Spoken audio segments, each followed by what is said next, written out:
Susanna Fields present. Emma Fox present. Stephanie Calero present. Hey, Barry present. Curtis Jordan present. Nathan Allison present. Sky Childress present. Patrick Cervera present. William Coates present. Alton Arnold present. Rowan East present. Matthew Rathman present.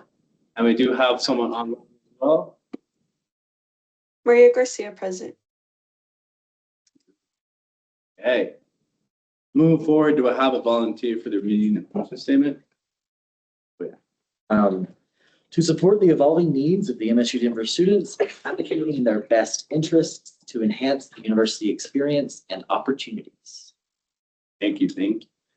Okay, and do I hear a motion to approve the agenda or to add any amendments to it, changes? Everything looks good. Bonito. I move to adopt the agenda. I was going to say, I think that maybe we could move the TSAC goals review to the bottom, because I didn't get any emails from you, so it's not like super fun. But if we have extra time, we can talk about it as a group. So I would say maybe table that to the very end. Okay. So If anybody wants to do that.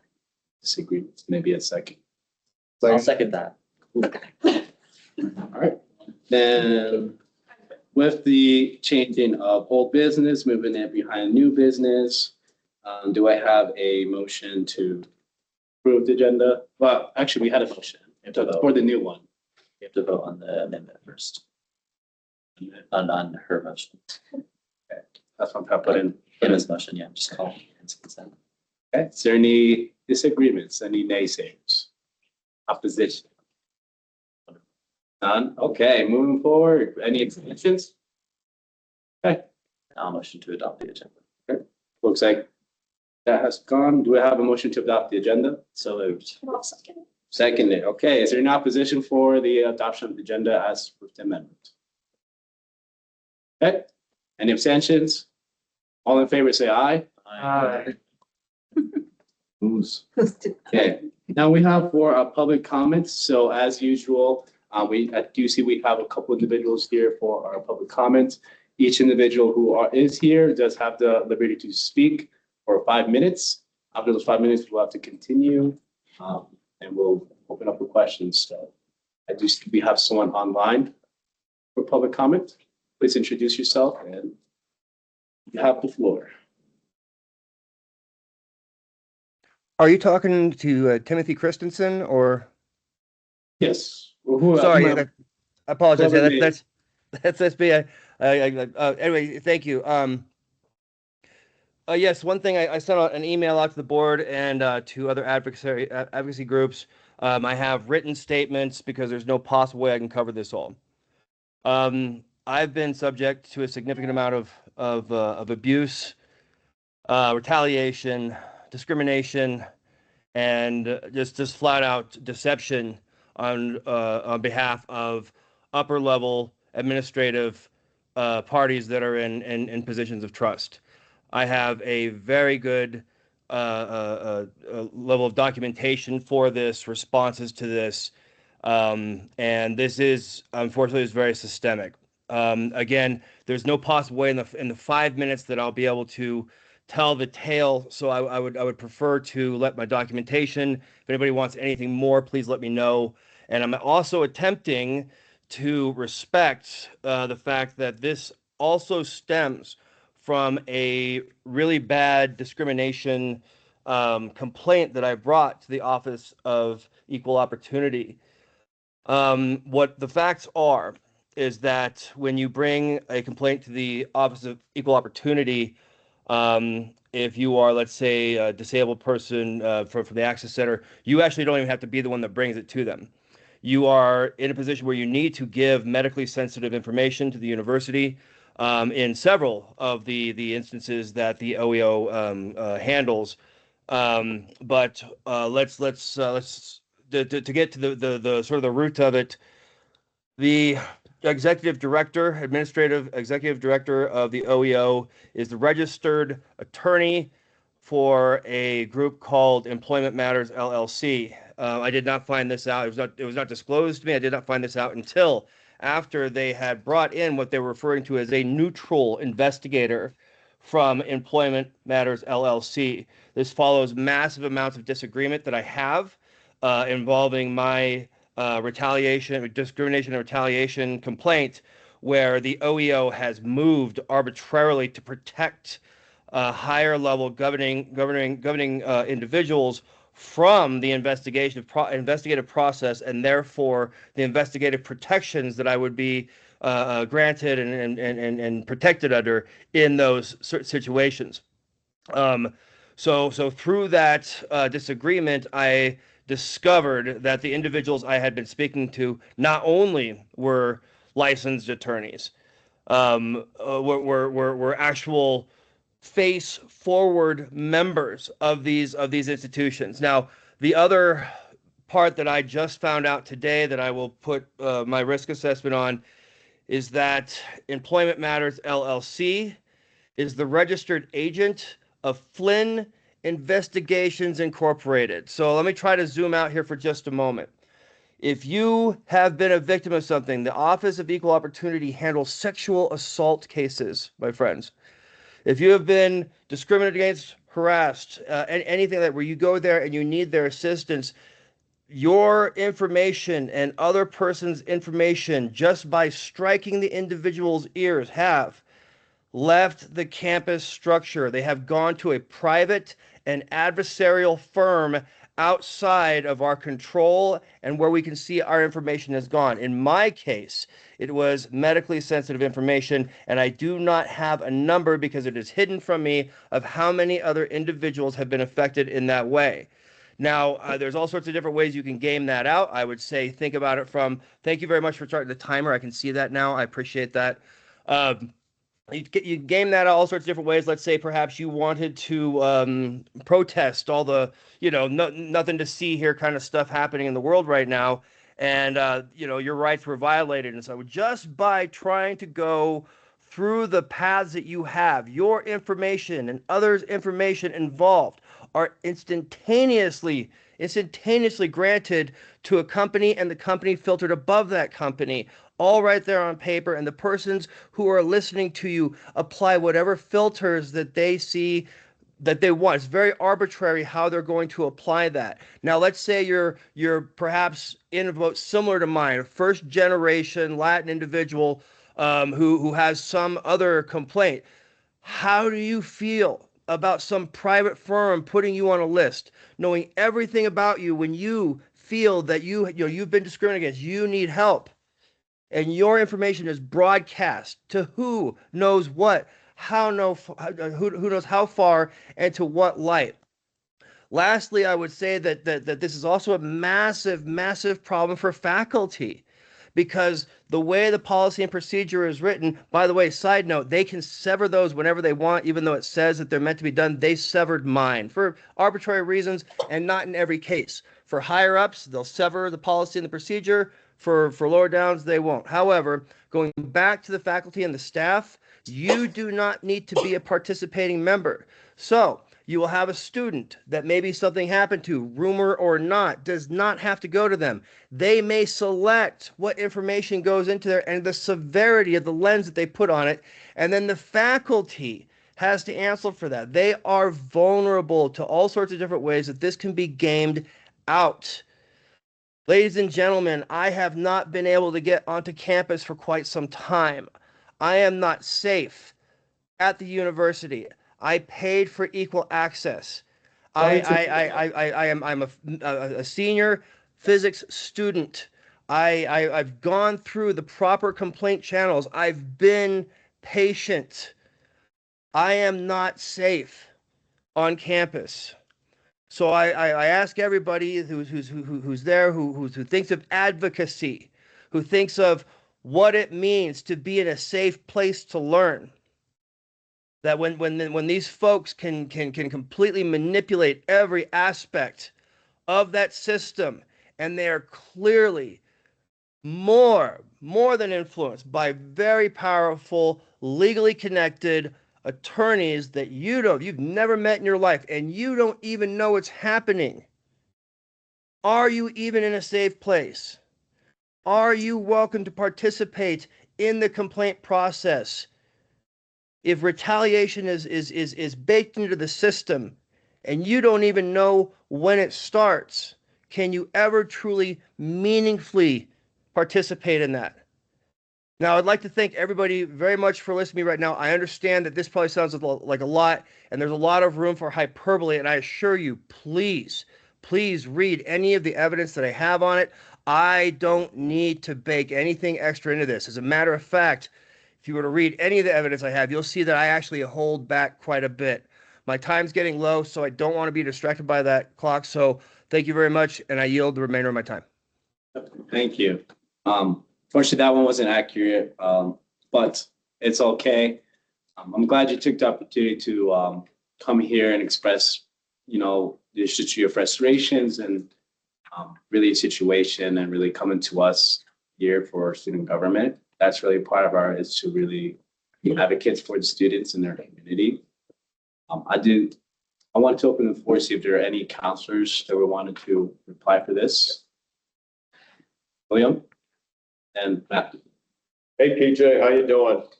William, how you doing, buddy? I wish we were seeing each other again in better circumstances, man. It's good to hear your voice. Yeah, it's nice to see you. I'm gonna follow up with you personally, if that's okay, to get more to the bottom of this. Me and one other counselor who have some stuff going on with OEO, and we'd like to hear your side, your story, all the details, all the facts, all the evidence. So I'll send you an email shortly. Matthew? Yeah, it was TJ, correct? That is correct. Yeah, I'm the other counselor member that William's referencing, mostly because I have also been harmed by the system, and I would love to hear you out. I'm very sorry to hear that happened to you, and I just want you to know, man, you are not alone in this. I think if you were to hear me out, I would also want to hear you out, and I would be kind of I'd caution you about some of the stuff that I would have to share. It might be beneficial, but I know what it feels like, and one of the things I'd like to ask of you and William and anybody that hears is if we get to the bottom of this and we agree. I think, and I don't know if you feel the same way, but I think that a sincere and cautious effort should be made to reach out to persons that have gone that direction to see if they've suffered any kind of harm. And seriously, we need to be cautious because we need to watch for self-harm. It is a very isolated place that you wind up in when you go that route. Any councils? Could I also join in on this investigation as well? I don't see what not. Excellent. I'm also part of Advocacy, so I'm very curious to see what's going on here. So it seems like to me we have definitely a lot of counselors who come here and support you. We appreciate you coming by. Make sure William will get in touch with you. So if you don't hear anything back from us, please don't hesitate to come up into Tivoli 307 right above Starbucks. That's our office. Well, welcome to stop by and chat. So thank you for. I'm sorry. I'm interrupting. My fault. I'm sure I'm breaking procedure.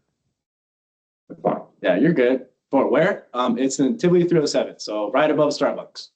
Okay. How about my submissions today? Should I just bring them then?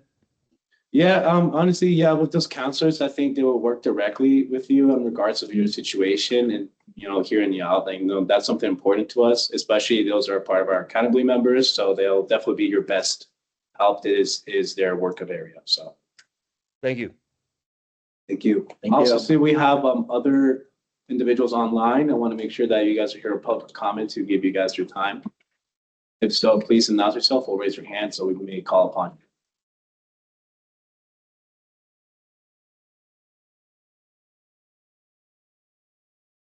you. Is it Sophia or Alex? If you guys are here for public comments. Sophia's in person. Alex works here. I think we can move. Oh, okay. So sorry.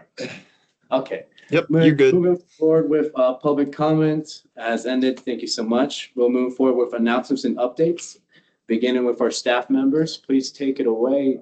Stephen Cruciato. Hello, TSAC. Good afternoon. I don't have a lot of updates, just a few for you. Starting next week, I received word from ACES that our room is going to be changing for a weekly TSAC. We are being asked to move from here up to 7:04. It's 7:40, I'm sorry, 7:40. So this room, and I don't know the specifics on what's going on, but any reservations in the space after April 1st have been asked to be moved. So they have given us 740, which is the 7th floor of the Tivoli. So I just wanted to share that as an update. You'll see your invitations to this meeting change with a calendar invite update. Do not be disturbed when that happens. If you want me to look at an alternative space, I can, but it seems like we have this room guaranteed to us. So you all can mull on that and let me know. Election updates. For those of you who are running and for those of you, all of you who should vote this year, the start date for voting has changed. So voting will open up on Thursday, April 2nd, and will close Thursday, April 16th. So that's a change with voting. So candidates could have a little bit more time to campaign. Additionally, for those folks who are not running and are interested in supporting election services, we do need some staff support for our voting table. So if anyone is interested in staffing a voting table with myself, or with Denny, please let me know. We'll get you on our schedule. Our schedule has shifted a little bit, so I will send that out as well.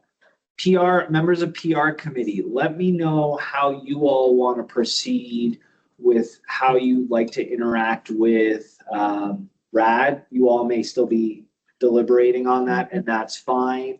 If I need to order anything, I do want to have some time to order some things. Speaking of ordering supplies, I do want to share that the university has sent out some deadlines in terms of when we can and need to halt purchasing. So any credit card purchases made after May 1st will require additional approval. So any of those purchases are mission critical, have to be mission critical purchases. I don't think this really applies to you all, but purchase orders will not be approved unless they are necessary mission critical purposes. Hiring of any new student employees for FY26 after May 1st will also need additional approvals. And then any budgets that are flagged as potentially on track to overspend may have additional restrictions placed on them. You are all not in that realm, so do not worry about the overspending. The reason this all comes up is because fiscal year close is a process. Our budget managers across the university need time to close out essentially our budget books. So there's often lag time when we make credit card purchases because they can post anywhere from a week to a month and a half after they're made. So even though we submit the report, it still has to go through a variety of level of approval. So I just wanted folks to know that any purchases beyond May 1st will require approval, and we can not just do that. So maybe we all as TSEC can have a conversation on what those purchases beyond May 1st could look like for you all. And then finally, API Heritage Month starts on Thursday. Kickoff will be in the Multicultural Lounge. Event will be from 11 to 2. There are a variety of other events throughout the course of API Heritage Month. Feel free to look around campus. The flyers are posted. And I yield to Dr. Barone. I think you covered everything. I'm good. No updates from me. Keegan? All righty. Move forward with our stand-in and out committee. Oh. Greg? I have a question for Stephen, actually. Yes, sir. RAD. Yes. This year it's in the gym, correct? Yes. Was that your question, or? That's it. Yep. So there will be a pre-party, which will go from 5 to 7 on the Lawrence Street Mall. So right near the statue. So inflatables, food trucks, games, that sort of thing, very similar to last year. That'll all still be outside. Then the actual concert portion will be in the Auraria Event Center. We had to do that because JSSB Long, we didn't have access to doing that this year. Okay, moving forward, standing and ad hoc committees. Do we have any committees that want to give updates?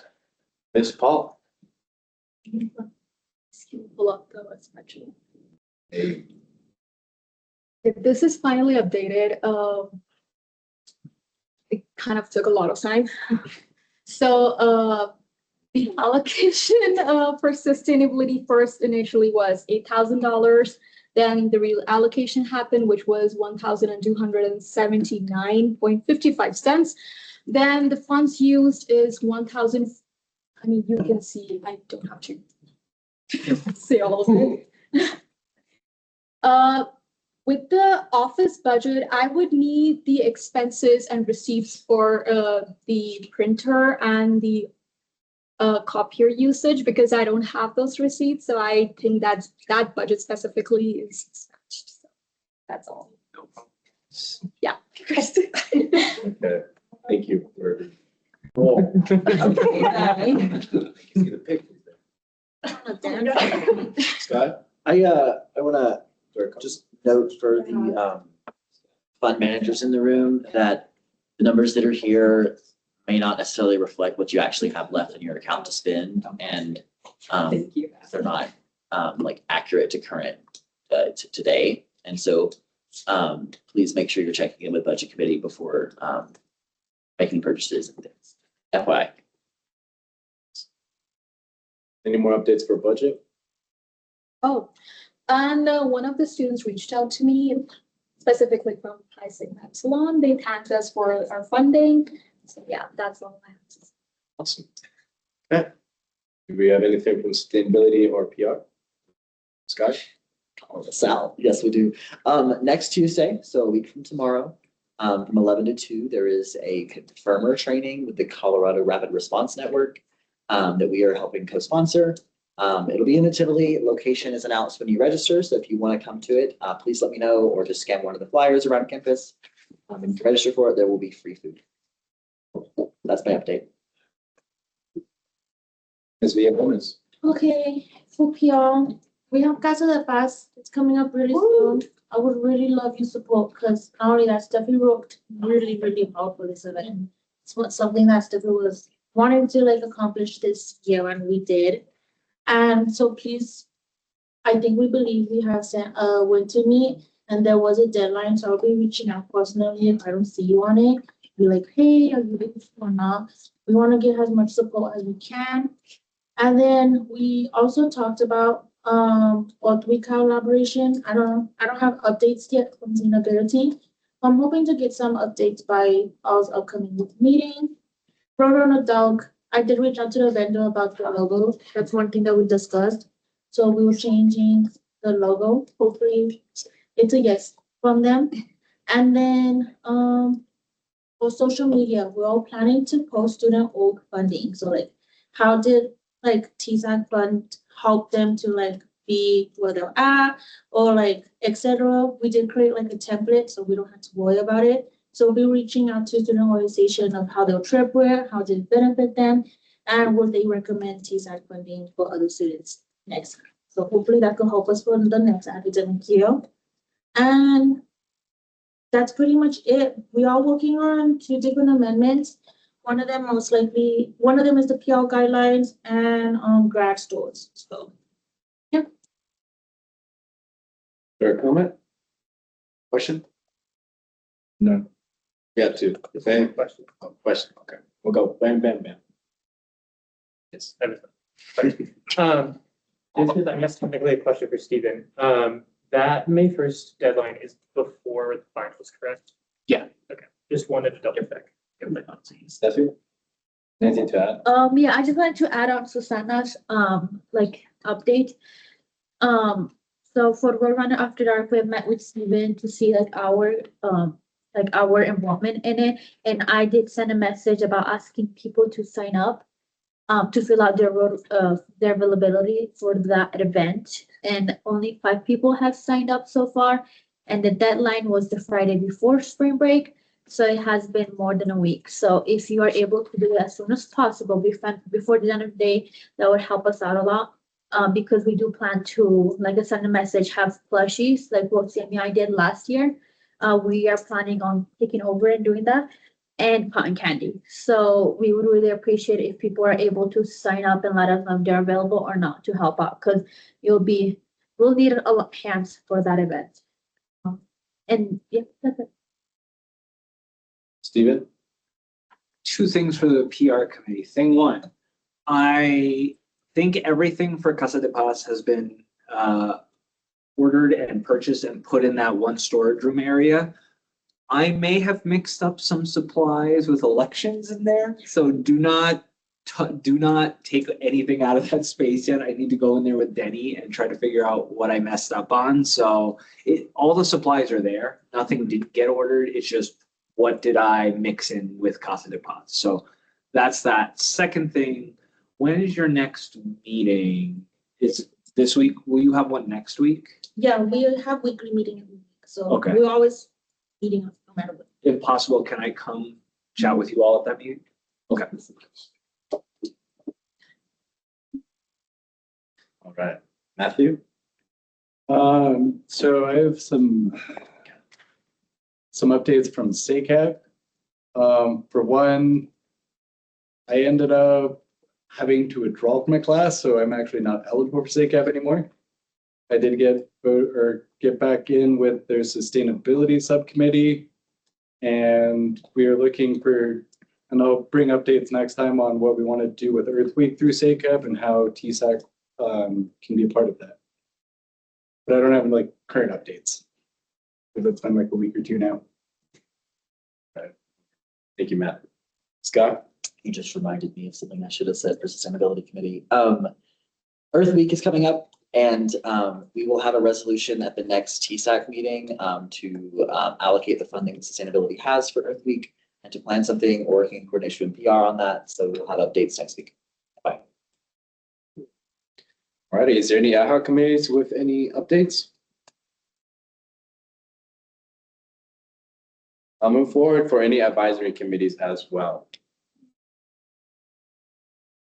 I guess this is technically standing committee because it's the chairs, but President Davidson is leaving us for the summer. I'm kidding. So Jen Carpenter will be taking over for President Davidson. She's going on sabbatical for 2 months during the summer. Just as an FYI, that's out of President's cabinet. The social media policy passed. And there's more policies upcoming through UPAC to get a President's cabinet. Just all things. Okay, seeing as there are any more hands up for the updates, hope we see more next week. Now move for open floor. For anyone who may wish to speak. Anybody? You got something? Yeah. I was going to bring up the arts fee. I found out this morning that President Davidson has decided not to continue with the fine and performing arts fee that we endorsed and we were going to add to the ballot. I think it would make a lot of sense for us to keep that on the ballot, but explicitly saying that it obviously would not yield a fee. It would just be sort of a opinion poll of the students. And so I'm very curious to hear what elections has to say on that. I do think that might need to be something we add to open floor under new business, given that we are 1 minute away from our speaker. Just wanted to flag that during announcements because it's important because we endorse that. Thank you, Scott. And is there any more hands for open floor? Okay, moving forward, we'll go for our section 4 on our business presentation from Sophia Tran and Carl Meese on the Tivoli reimagined proposal. Please take it away. Thank you, and thank you for the time on your agenda. It sounds like y'all are very busy. So I'm Sophia Tran. I am the Chief of Staff for Auraria Campus. I'm Carl Meese, Deputy Chief of Planning and Sustainability for the Auraria Campus. So we've both been kind of managing this Tivoli Reimagined process, and we are coming up on program plan approval from ABOD at our April ABOD meeting. So we're doing kind of a last round of engagement with key stakeholders and whatnot. Would love to have a conversation with you all. I think a lot of people already know about Tivoli Reimagined, but not everyone. So we are here to answer any questions. We're willing to do just a Q&A. We also have a short presentation prepared if you wanted us to go through that. And wanted to just ask what the preference was. I think it would be great for some of us who aren't directly involved with the Tivoli Imagine just to get like a small presentation. I think that will lead to a lot more questions. That is exactly why I brought my laptop. Thank you. Always prepared.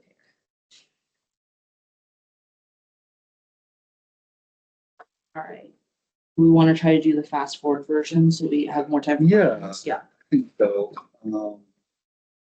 I will kind of tee us up a little bit, provide some background history. Tivoli is a very old building. Goes back, 1860s, I think. Also, so this map shows that there were kind of 12, 13 historic buildings that were then assembled together with the 1980s mall edition.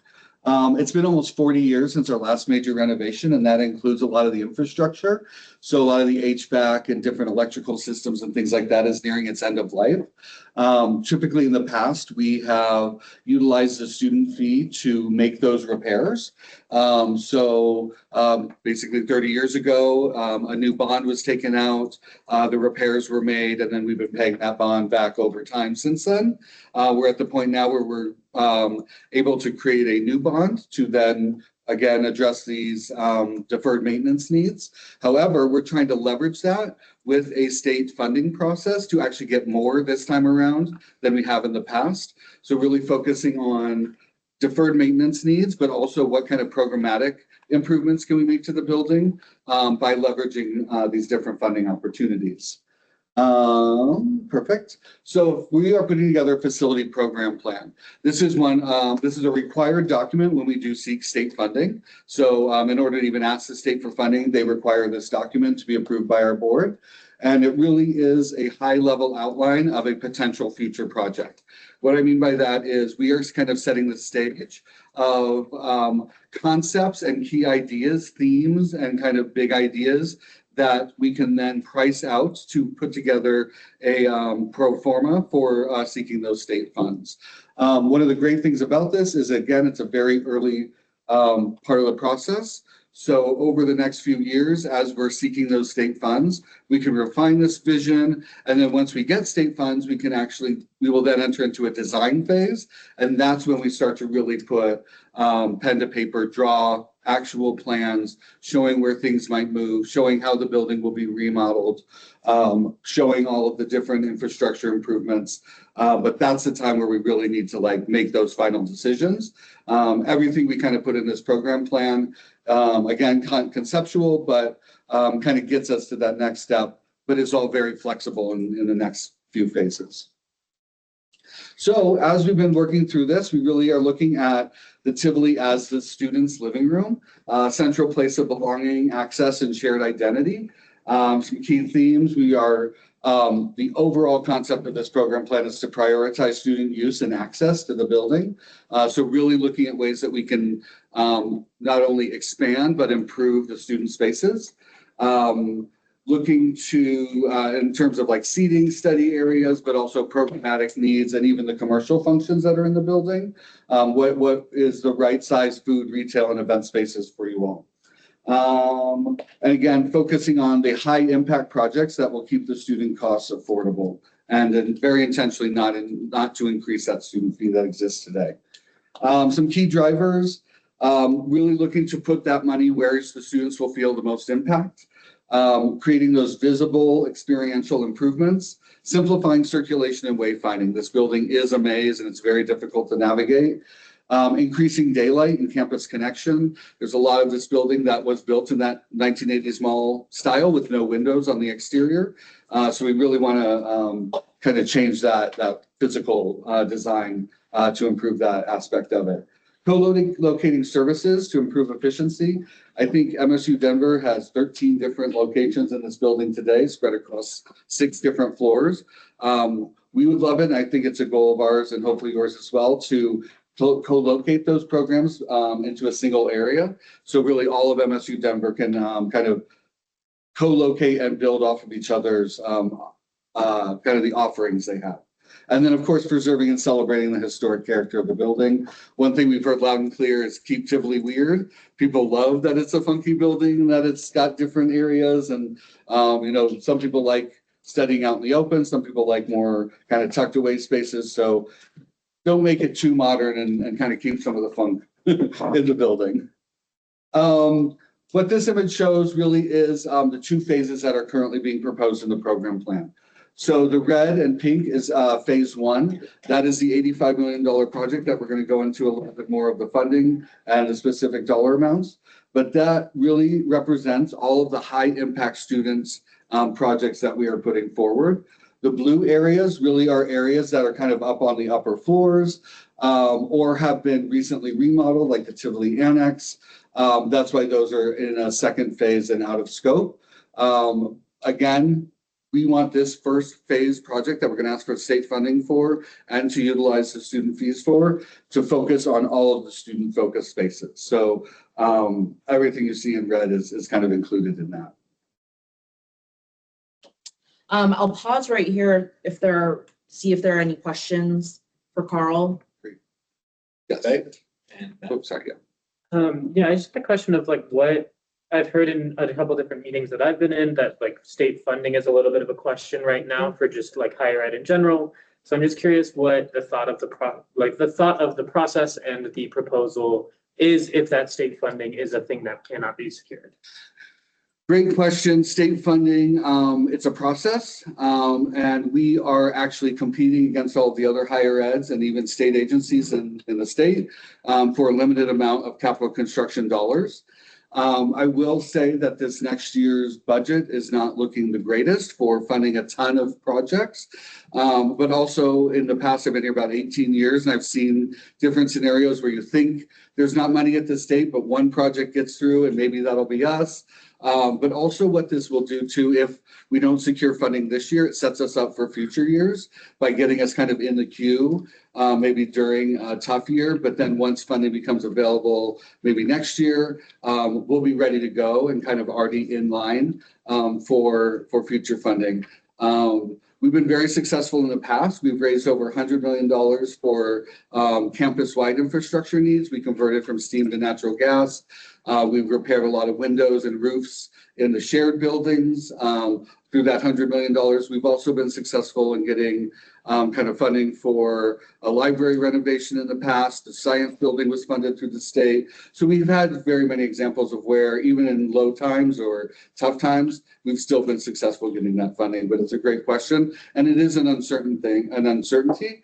All that said, I think there is also even a solution where we could fund this project without state funds and still not change the student fee, which Sophia will go into, but I think we have one more question before she does that. Yeah, I was curious, do you by chance know the space usage breakdown right now between the 4 entities within the Tivoli? I do. I didn't bring it with me, but off the top of my head, if you look at just the institutional allocation, I think it's something like CCD's at 6%, MSU Denver's at like 40, 45, and CU is in that like 50+ % range. How that happened over time, one of the kind of nuances of the Tivoli is that there's a certain amount of space that's given to each institution for free for like student government and specific student programs. Then other programs that are in the building have to lease the space at a much discounted lease than like Subway would pay. But because of that additional cost burden, some institutions have actually pulled out of the Tivoli. I would love to see a scenario where we can bring back more of those student-facing programming without having leasing be a barrier to that. That's all operational funding will have to be figured out in the future, but I believe and it is a major goal in this plan to increase the representation for CCD, but also just find a way that is equitable in how we allocate space going forward. One of the outcomes of this plan is that a committee will likely be created, and we love SACAB. Of course, SACAB is going to be part of all of that. You all will help decide how future space will be allocated in this building, especially through this reimagined process. Also have a question regarding that space usage. I also saw in the presentation you guys mentioning for student organizations making sure that those rooms are available for student, multiple organizations.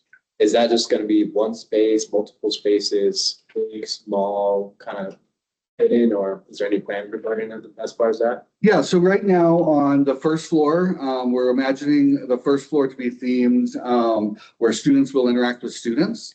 It'll be kind of this ground floor where there'll be a large study atrium space, but surrounding that will be an opportunity to create maybe some spaces for student gov, student organizations to meet.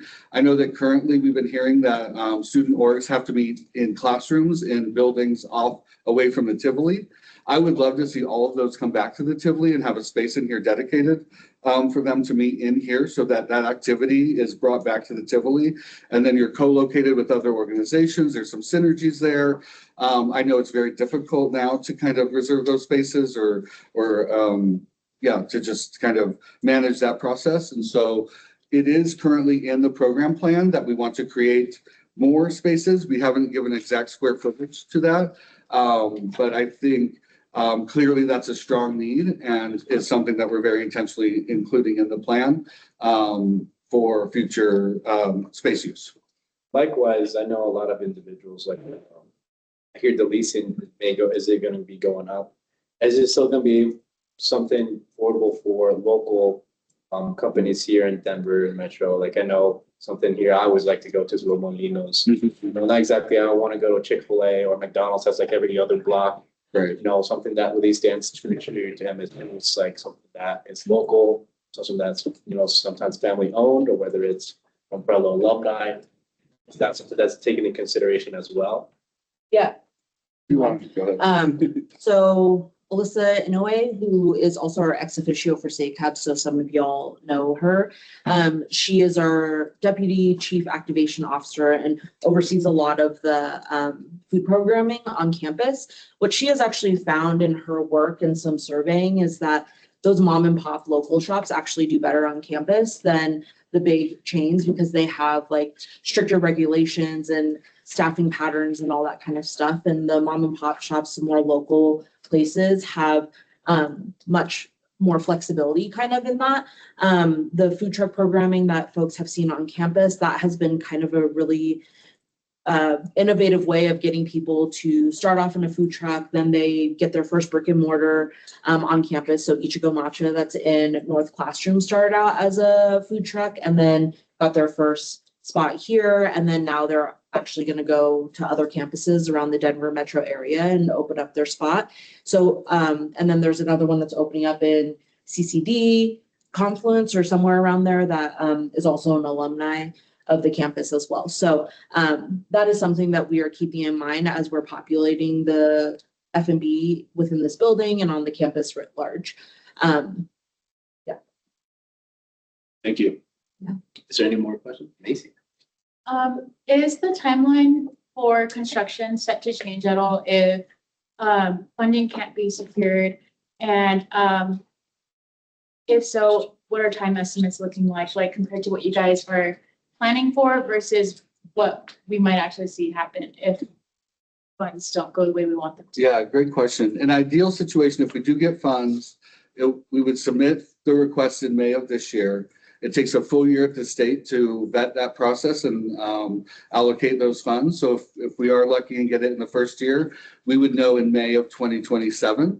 Then we would begin a design process and it would take about a year and a half to design, and then construction would begin after that. So May 2028, looking at like December or fall of 2028 before construction could begin in the best case scenario.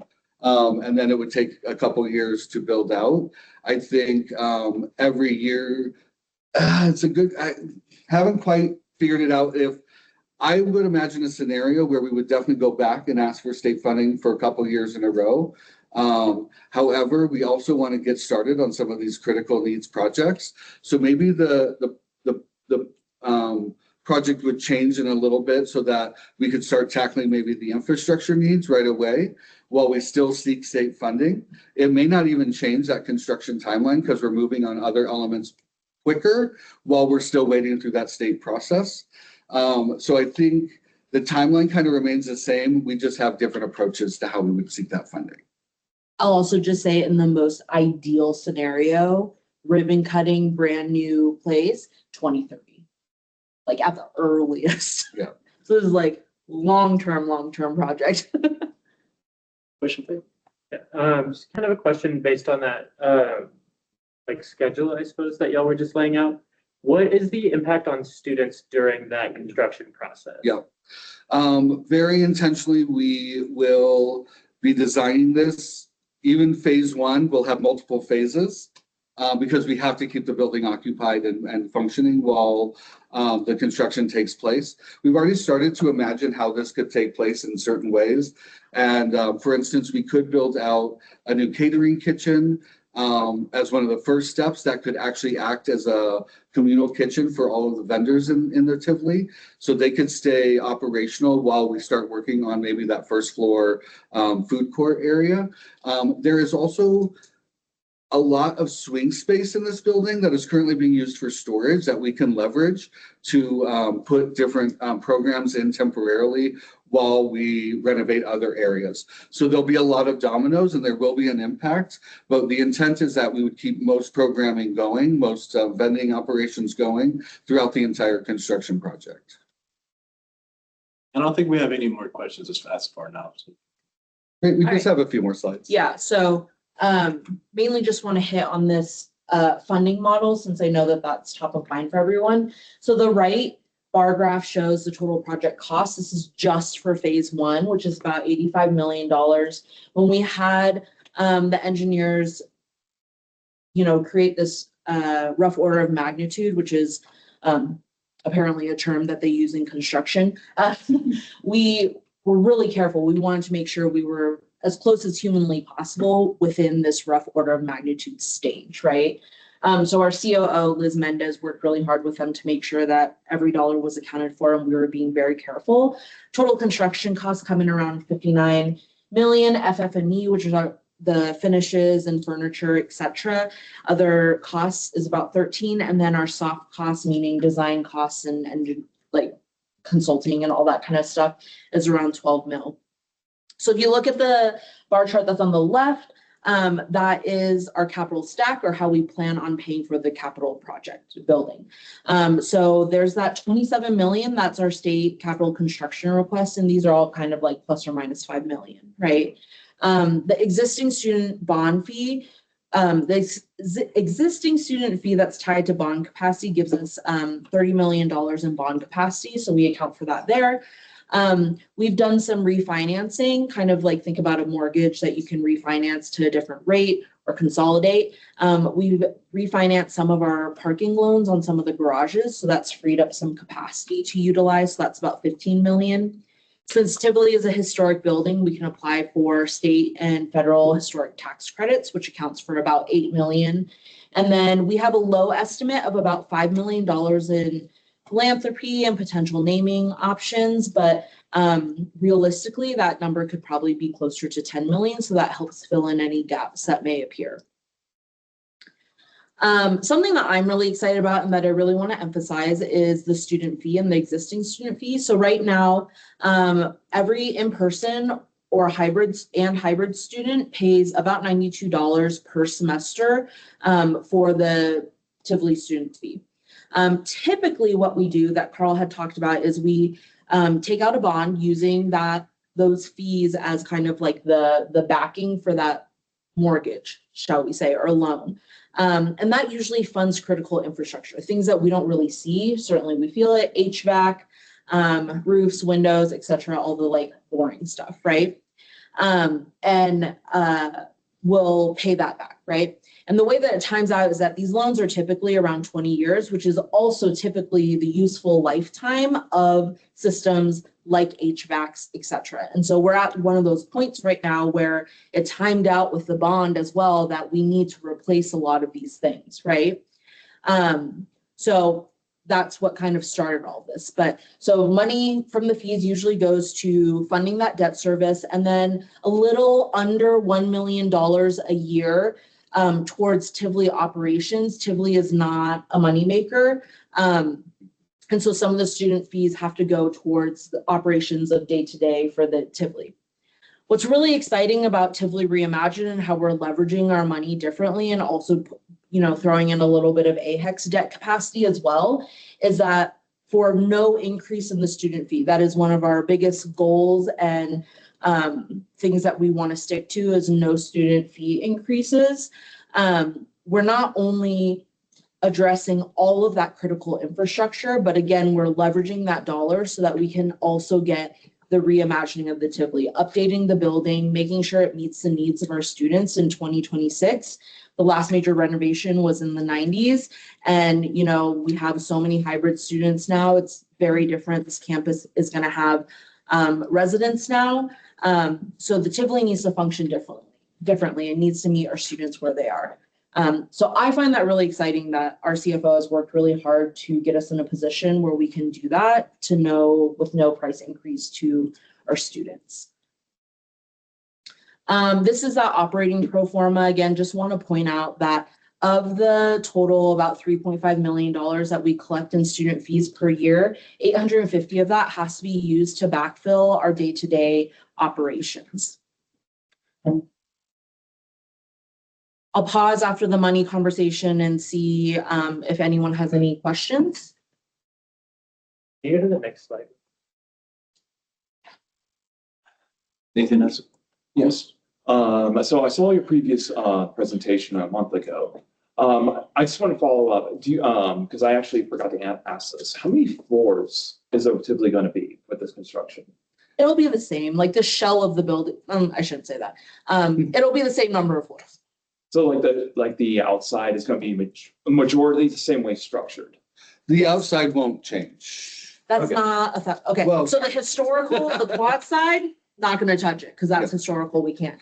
The 9th Street, the side that That's faces JSSB and the side on Larimer, that will change, but not like a ton, right? Like it's just windows, Got it. light. I remember you that you didn't want light, All right, that was my question. Good. Matthew, when was the last bond fee paid off? So This past May. thank you. Yeah. So is that gonna count now towards building up the numbers you're talking? Because I don't see that fee going away. So yes, the current fee will allow us to take out a new loan. But if we're not starting this project for another number of years, has the loan already been taken out? Or are we building up a stockpile of student fee money over the next 5 years, or a couple of years before we even start? Yeah, Good so point. there are things that we have to pay for prior to construction, like the engineer, the architect, and all that kind of stuff.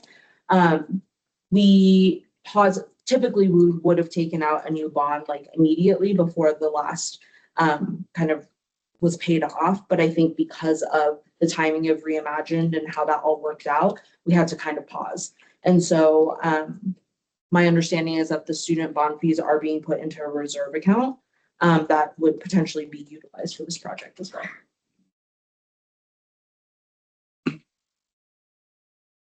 I think we have more questions. I think since we are running short on time, I think one of the big things is talking about, Carl kind of touched on this, the first 3 floors of the building. And this is kind of one of the big concepts that we want to drive home, that again, the reimagining is going to be focused on the first 3 floors, or at least the phase 1. First floor being that open lounge space, increasing the different types of lounge space and how much lounge space there is, study nooks, co-locating student orgs, expanding the food pantries that will be down there, and expanding the atrium so we can get more daylight. The second floor, as you come up, becomes our students connecting with community. So we would move food and beverage upstairs, make that more accessible for people that just want to pop in and out of the Tivoli to grab something between classes.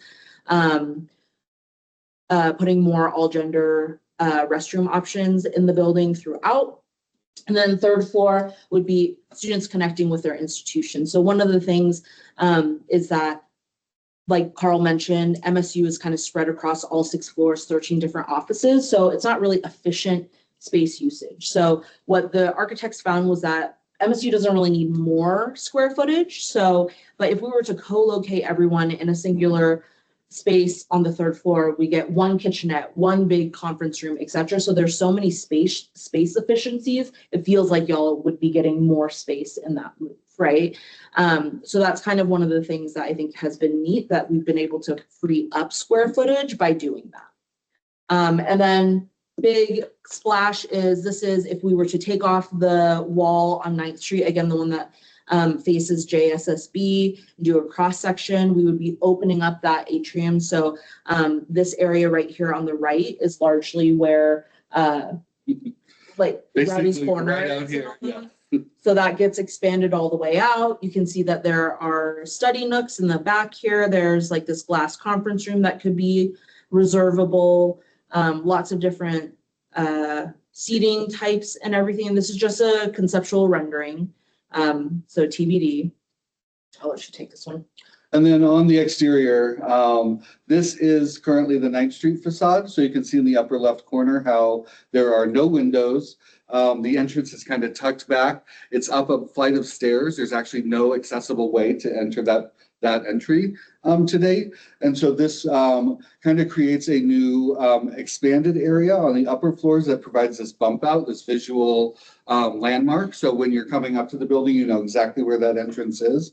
It also creates a new ramping system so that entrance becomes accessible. And then takes away the loading dock that's associated with the bookstore today and creates a new outdoor patio space that would connect kind of with the food and beverage on that side of the building.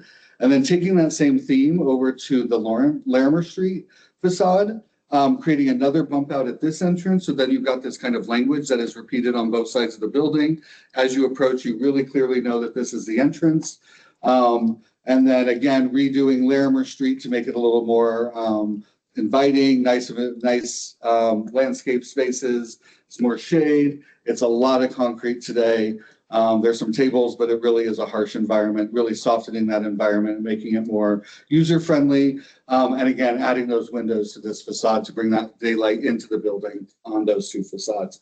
Another great kind of idea here, Sophia mentioned, bringing that food and beverage along this facade of the building on Larimer. So if the Tivoli had different hours in those food and beverage, you could maybe even have a 24/7 kind of deli or someplace where you can grab a sandwich or maybe even some kind of small groceries, but not have to go all the way into the basement of the Tivoli every time you need food. You could really kind of just come and go to those food options on that side of the building. And then it kind of connects great with Larimer Street. So it kind of creates this historic corridor with those options across in the city. For the last 2 minutes, are there any more questions, reactions, anything? Scott, and then Macy. I'm curious about the co-location strategy. So on the third floor, so the students meeting their institutions for collating MSU and CCD and CU. And then I guess collating anything that's a Rary campus too. On the first floor, what is collation? Is that, yeah? What is collation like down there? We were imagining and starting to hear that maybe the food pantries are all located nearby. We've heard that it's pretty difficult to get them to actually partner and share a single space, but maybe they're at least adjacent, maybe with a communal kitchen for food prep in between all three or whoever ends up there. Maybe it's the veteran services, again, co-locating nearby in individual suites, but at least kind of being adjacent to each other. So there's that synergy. So I think it looks like something like that. And then maybe also with those expanded kind of gathering spaces or meeting spaces for clubs and organizations, that could be a pod of different spaces that can be used for those purposes. Again, it's kind of just really trying to focus all of that student energy into these different levels of use.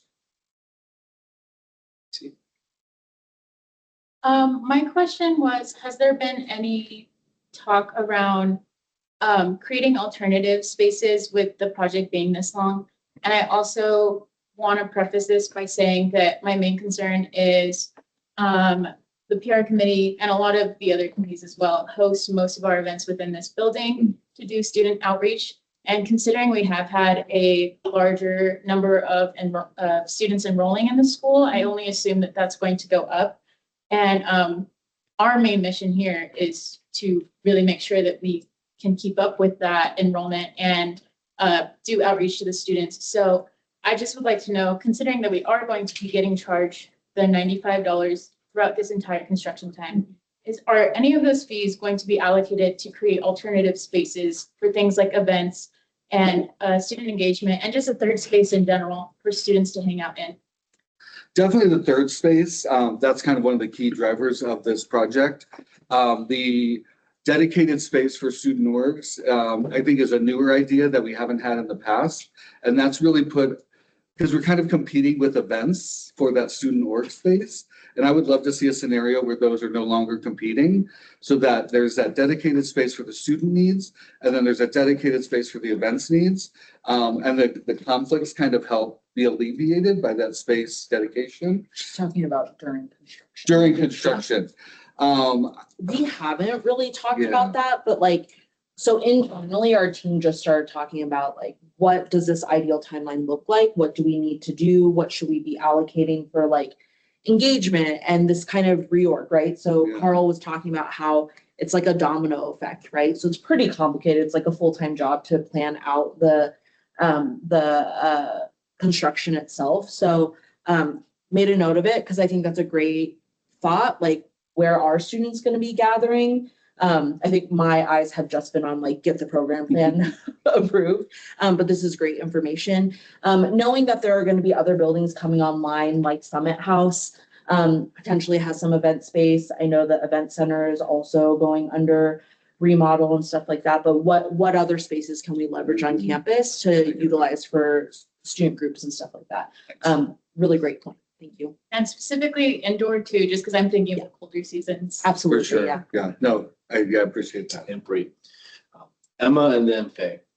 Actually had basically the exact same question as like, but then I was also curious, so you talked about this being a historical building, like, is it just the one side that needs to stay? Like, is there any internal structures that need to stay? Like, I guess I really like some of the character of the building, Yeah. like we have lots of brick in here and like, that's nice. It's And stone walls and yes. kind of like maintaining that same, like, it's really nice. That is like a nice aspect that I think. Unique. In fact, I would love anyone who would like to, I'd love to give you a tour of kind of the spaces that are unseen in this building. Because there's some really neat historic kind of brick vaults in the basement that we'd love to repurpose and actually make usable space. Again, right now, they're kind of just storage. Historic preservation requires us to not touch or to preserve the exterior walls. However, we have no intent of changing any of the historic interior walls. They're kind of there now, and it would be so expensive to move them or adjust them anyway. In fact, what we might do is restore them or bring some of them back. So right now, this wall that's in this image is painted that salmon color, we'll call it. But we would love, like the facade of the building was once painted white and we restored it to the brick. We would love to see some more of that restoration take place interior. So it really highlights the historic features. We all love it and think it's special. And so definitely want to keep that component. The western part, so we're actually in a historic room right now, but outside the atrium and then over towards the ballrooms, that's all the mall addition. So that's not historically relevant. And that's the part that you can see from the renderings, we'd be like opening up with windows and stuff. Also, fun fact, there is not a single floor on in this building that has like a normal elevation. Like there's like, to fix that would cost so much money. So originally this project came in like 50 million more because they were trying to level everything. And then we heard that feedback of Tivoli weird, like we kind of like nooks and crannies and everything. It makes accessibility a nightmare, but we can work with that, knowing that, right? And so that charm and that weirdness is not going to be lost because we don't have enough money to lose it. It's just so expensive, yeah. But we will bring everything up to modern ADA compliance and code for accessibility. Yeah, that's good. With a notice of time, I will change my question into more of a request. I just want you all to do your best to do student outreach. My question was going to be, how are you going to engage in that? Would love a follow-up email to chat about it, but just as far as student engagement goes throughout this process, I would just love it for y'all to keep that in mind. And we would love, for your help in that as well. As AHAC, we have limited ability to reach out. So thank you for inviting us to this meeting today. We'd love to come back many times over in the next few years as this progresses, but it's, yes. And we would love to also work with you outside of this project to improve that student engagement in general. How we can do it. It's something we've struggled with. We want to do it. It's very hard. Yeah, I would say definitely easiest is student organizations because you have already students who are involved, students who are already active on campus and and also food. Yes. Yes. I think we've learned a lot of Make money lessons though, this you know. process. So, Yes, yeah, if they say student organizations, that's like FSL or CBI, those over here in MSU. those- Great. Sky has my contact information and I believe Carl, so please feel free to distribute that and y'all can reach out to us. I will draft an email with a response to your question and probably send it to Stephen, just because that would be easier, Stephen or Sky. Yeah. Just say whoever. Yeah. Okay, perfect. Yeah, we hope you're excited about this as well, and we certainly are. We think it's going to be a great project. Thank you so much. Thank you so much for the time. Yes. Bye. I saved the floor announcement because I wanted to put that on top.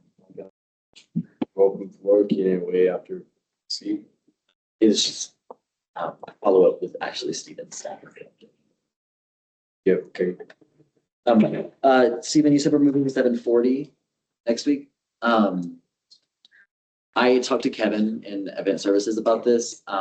7:40 is a similar space like this. I am curious if it still has a capacity of 40 though, because if it has less than that, then I know sometimes we're packed. But I've never been there. I believe it's been closed for the last year and a half because they were renovating it. The reason why they're moving is they're going to install audiovisual equipment into this room and then eventually have this space and that space open to student orgs for free. So just FYI. All right, moving forward with section 4, well, now newly for new business. We have item A, amendment 4, ensuring TSAC requirements are in accordance with restorative justice principles. With Sky, please take it away. Hi, before I read this, I actually want to propose an amendment to the title, so that we go into this, know what the title might really end up being before I read it. So the title is currently, long title. Ensuring the requirements to be a TSAC SG TSAC counselor reflect the restorative justice principles of SG TSAC. After conversations with counselors and with folks in the accountability committee, I realized that this amendment doesn't actually bring in line our constitution in this regard to restorative justice principles. It only mitigates like one aspect of harm that I think is sort of reflective of like a previous administration. And so I don't want to have it be a title of ensuring it reflects restorative justice principles. I think that is going to be a fully fledged elections amendment next year. I don't think that's for us to do. And so I think I want to change the title. My proposal is ensuring the requirements to be an SGTSAC counselor are not exclusive of students with a conduct record is my proposal for a change of title. So before we read it, which I know is a little unconventional, I want to just let you guys know that's the title that I intend to change, which we can have an amendment after it gets read, just FYI. Okay, amendment 4, I'm going to read it as the new title, but you know it's still the old one technically. Ensuring the requirements to be an SGTSAC counselor are not exclusive of students with a conduct record, authored by myself, endorsed by Maisie, Rowan, and Faye. Abstract. This amendment changes the SG-TSAC constitution so that the requirement that TSAC counselors have no record of student misconduct be vacated and replaced with an opportunity for students who have a history of misconduct to be eligible if they meet certain criteria. Therefore, be it resolved, the following changes to the SG-TSAC constitution is adopted, with the changes highlighted in yellow. Article 1, Section 2, Subsection 1. The council shall be comprised of students who are enrolled for a full academic year, fall to spring semester, and have no record of student misconduct per MSU Denver's codes of conduct, with that part crossed out, and replacing with unresolved violations of the MSU Denver Student Code of Conduct, hold a GPA of no less than 2.5, and have a minimum of 9 credit hours distributed throughout the academic year for undergraduate students and a minimum of 6 credits distributed throughout the academic year for graduate students, with the student having no less than 3 credits in a single semester. Be it finally resolved, if there are any conflicts with governing documents of SUTSAC with changes in this amendment, the language of this amendment will be the superior governing language. Okay, and that is the end of the initial one I sent you. I do have the amendment that I let you know about, and also an additional amendment that I want to propose to this document too. I yield to the chair. I'll now open the floor to the council, see if there's any questions, clarifications I'm seeking. Yes, for process, I do need to move it. So I'll move for the adoption of the amendment. Then we can go into debate. Yeah. Second it? Do we need to do 2 reads of this document? And if so, would the move need to happen this one? I can clarify this. We actually investigated this. There's nothing in the Constitution talking about 2 reads. That was just a previous custom that is not a thing. And I think if anything held up progress more than it helped. Is this our second time reading this or first? This is introduced and I plan for it to be voted on and passed today. I recall the amendment we in the Constitution, we have to first read it and then the second one we can defer to our accountability chair on that one. It was a precedent set, but it's not actually written in the Constitution. Okay. I was just going to say, in that case, I will second Sky's motion to move to adopt this. Okay. Okay, now we can go into debate. Yeah. Okay, now we're in debate. Is there any individuals who wants to put their perspective, share? Opinion? Sky? I'm happy to start. First, I want to read the language that I intend to add to this. So it would be between the 2, therefore be it resolved at the end. So I want to add a be it further resolved, given that the time this amendment is presented, the application for candidacy to SUTSAC has been closed. This change will not be accompanied by a reopening of the candidate application, nor will it allow potential candidates who have already been informed of their ineligibility to be added to the ballot. I want to add that language in here so that we're correcting this from saying any record prevents you from being in TSAC, but at the same time, we are not disadvantaging people who read that line in our requirements and decided not to even submit their candidate application. And so, yeah, so this would essentially not affect this year's ballot whatsoever. Matthew, I saw your hand raised. Just have a question. Somebody else has a comment?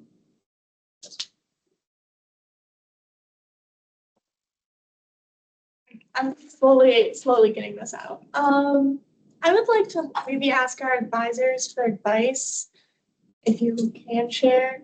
I'm just curious whether this would be consistent. I guess I would just like more information before we make a blanket decision to remove it. If there are, situations you can think of where a code of conduct violation would be like in line with somebody not running, or if you have experience with other student governments, what they do.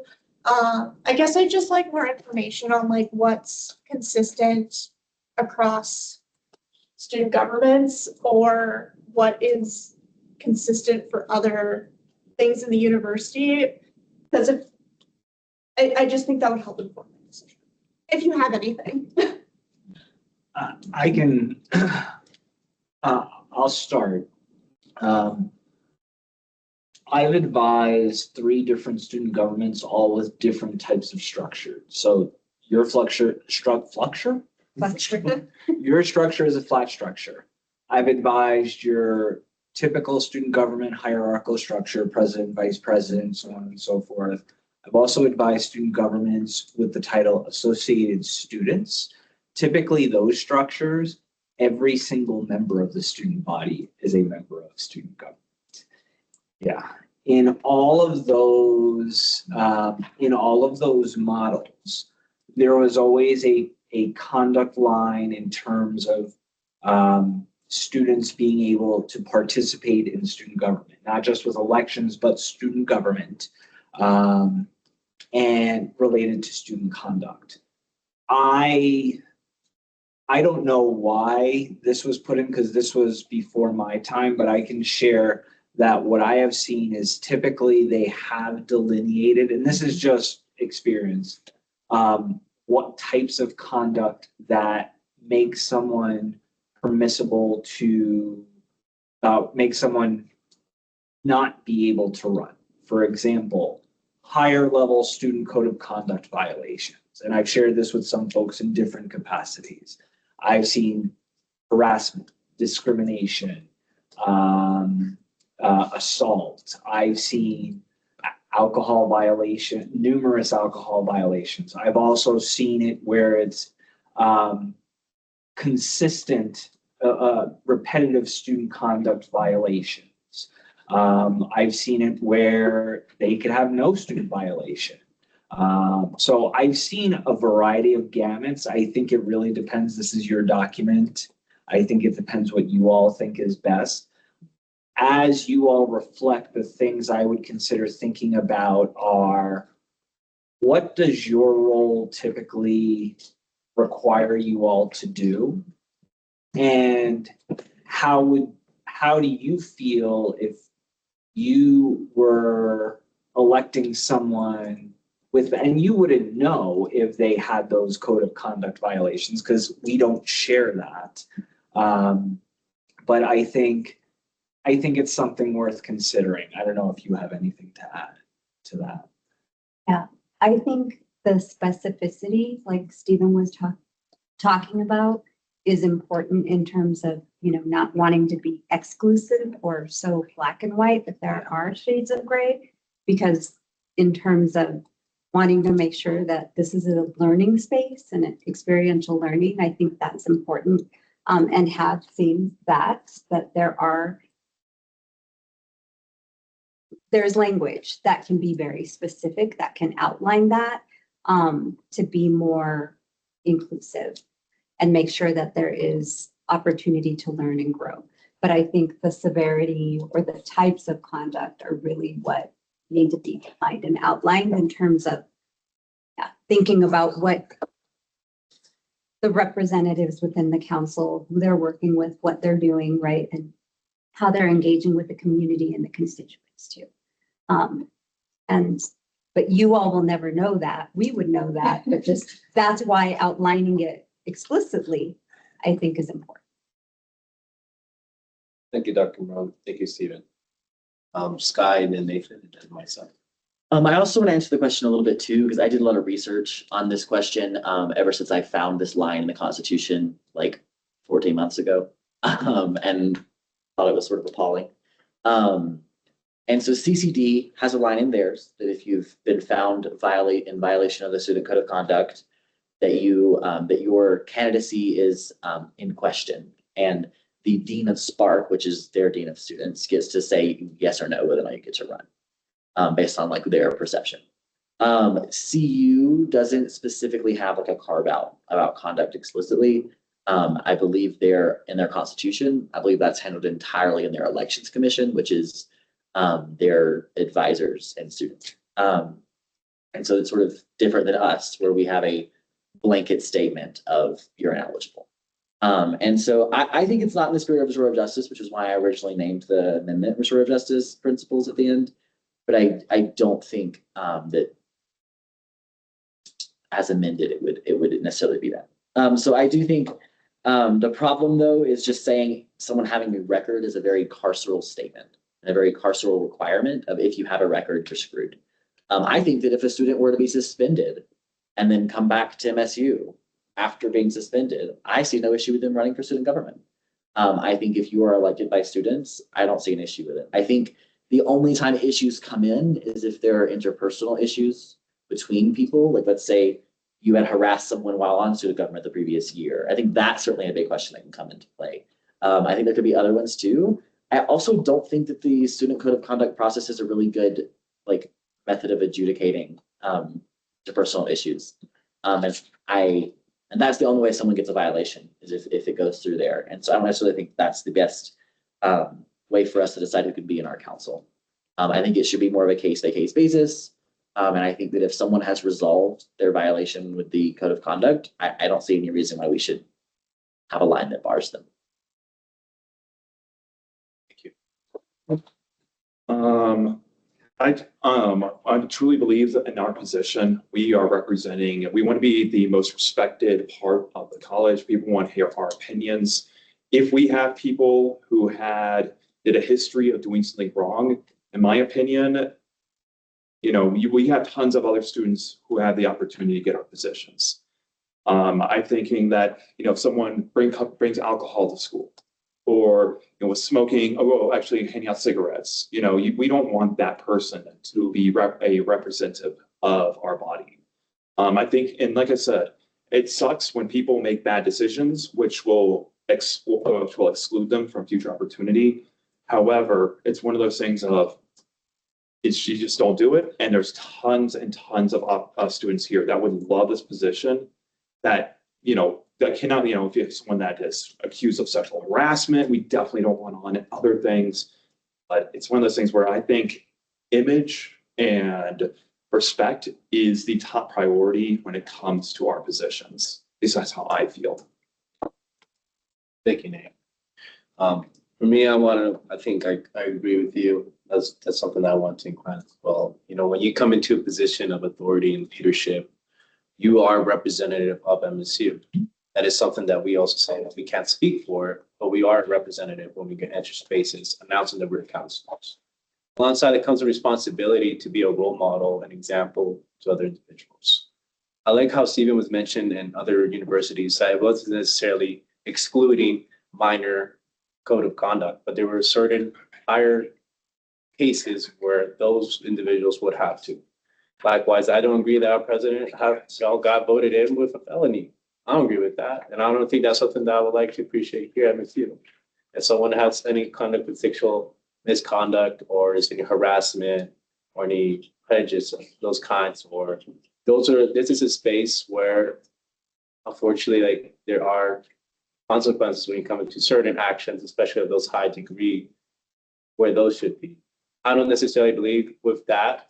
That being said, I don't believe we should completely just remove it that if the whole student code of conduct, that means that anything from the student code of conduct, there would be able to come in. And that the student code of conduct has multiple layers. It's not just from big, but some of them are very large. At some points, that students do get dismissed from this university. And if that someone had, went through that process or gotten something like that, those things, I don't think they should be able to come in. However, if it's something minor, if it's something that they came into a process, because people deserve second chances, I don't think they should be excluded on that either. But I don't believe we should take everything all out to make it like no regulations at all. I think there has to be maybe clear, maybe where there's like violations, alcohol, substance abuse, sexual misconduct. I believe those are things that we should be able to say that, restrict on that. I don't think we should completely remove it, completely make it. If you did one student code of conduct, it has to, I think it does depend on case by case on that, but we have to establish what those cases are and not completely remove it. Okay. Yeah, I guess we'll start with the fact that like a code of conduct does not make somebody automatically no longer a student here, does not make them unable to be a representative of other students. And that there are ways through this council to make someone no longer be able to be council. I don't think previous actions should outright bar you from being able to be a representative of students on this campus. I think it should be your actions as a counselor that speak louder for you as a counselor and what you do in this role, because we have accountability committee and we also have ways to disbar or disband someone from the council. Those are carve-outs that we specifically have, and I think that if harm is being committed in this space as a counselor, I think that speaks much louder than any previous kind of action. I have a question, Stephen. Are we still doing ranked choice voting this year? Scott? Matt is for me. Oh, sorry, I didn't see it. Good.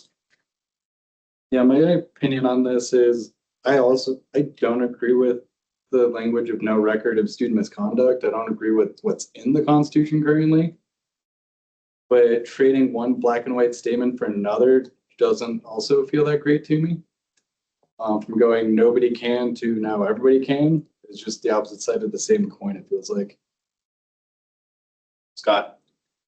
I disagree a little bit. I don't think we're flipping the coin over. The reason I say that is because what we're doing is we're taking out the blanket statement in our constitution that prohibits you from running if you have a record of student misconduct.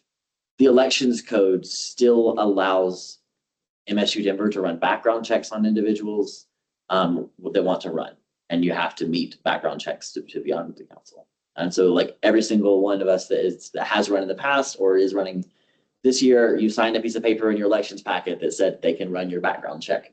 And I think that if we're seriously worried that a student who has murdered someone before or has committed assault or harassment or some like grievous crimes, I think that I think it would not be our constitution's place to list out what violations on your record should prohibit you from being on the council. I don't think it's possible for us to list out all of them.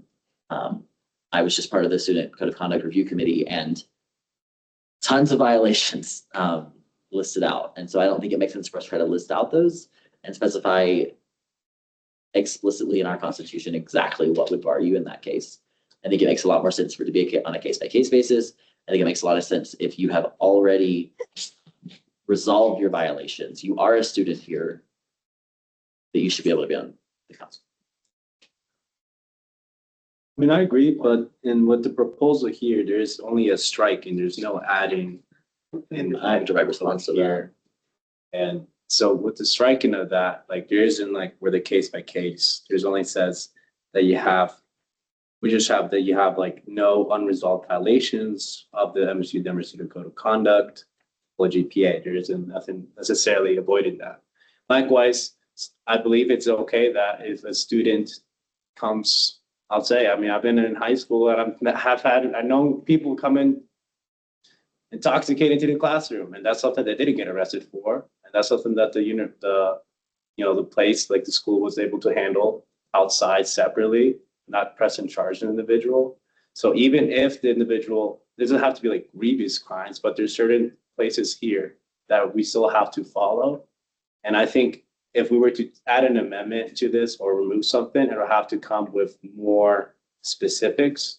It'll have to be something where we feel comfortable with individuals who are knowing to come in here. And likewise, making sure that these are individuals that are respecting our student code of conduct as we are advocating for these students. Respond to that. Go for it. I want to clarify something because the document you have in front of you is printed in black and white. There is a highlighted section of the first, therefore be it resolved, that is the changes. And so there is a cross out, and immediately afterward, there is new language highlighted in yellow in the digital version of this document, just as an FYI. And so the created language is unresolved violations of the MSU Denver Student Code of Conduct, as opposed to no record of misconduct. And so I think the part of this document that is mitigating harm, in my opinion, is taking away the no record of and instead talking about unresolved violations. Susanna? Yeah. I was just talking to other councils about this, and I believe that not just a highlighted part, I think it should be more specific than that, because it makes me question like about these violations of students have done these misconduct. And then we also need to think about it, like who's making these decisions at the end of the day. I don't think I'm comfortable that the council make those decisions because those are private matters. But then I also don't agree that the whole advisor takes the whole position on it. So it honestly depends on restorative justice on how we want to do it that way. But I feel like it should have another paragraph on how to explain. Basically, I do want to change it. I agree with that, but I think it needs more information of how we do that. Just direct comment on that. It's something that I totally agree with that. I think I'll feel more comfortable in voting on something that's been elaborated further, not necessarily just that kind of. I think mentioning it feel like a common people understand it's like something more specific, something that like we feel like, yes, this is something that someone shouldn't be, but like if it's something lower, of course, I think people should have an opportunity. But I do believe like it needs to be more specific. Scott? in the United States Constitution, there is a line that says high crimes and misdemeanors is what is one of the criteria for a federal office to be impeached. And that would bar you from serving federal office again. High crimes and misdemeanors. That language means nothing. And so, because that language is not defined anywhere. And so I don't think it would be possible for us to write a paragraph trying to like create some sort of process for determining what is a high crime or misdemeanor or what is too egregious to be in TSAC. It's sort of that language. I think at the end of the day, like because of FERPA, they are never going to give the accountability committee or TSAC the record of someone's misconduct when they're applying to be a candidate for TSAC, nor would I want them to. It's going to be held in the advisor's side of things, and it's going to be almost entirely held in the advisor's side of things. Historically, what's happened with this line in the Constitution is just the advisors have decided on a case-by-case basis how they're going to interpret it. This year is not that case. That is not the case. It is being interpreted such that any record of student misconduct bars someone from being on the council, which is not a thing that has ever been enforced, has not been enforced previously. And so I think it makes a lot of sense to remove that specific bar on an entire population of students who have gotten violations before, which could have been at any time in their history at MSU Denver, from anything as minor or as major. I think it makes sense to remove that violation, to remove that restriction, and to ensure that the Elections Commission is still able to do their job on that side of things. And so there's nothing saying the Elections Code can't write in a line and process for ensuring that there's no one that's going to be a threat. This doesn't say that all students will be eligible regardless of their violations. This says that the violations won't immediately bar them. So we're not dipping into the Elections Code and changing any of that. We're removing the Constitution's restriction. The Elections Code could still have in it, information about what might qualify, about what might not qualify, and how they can ensure that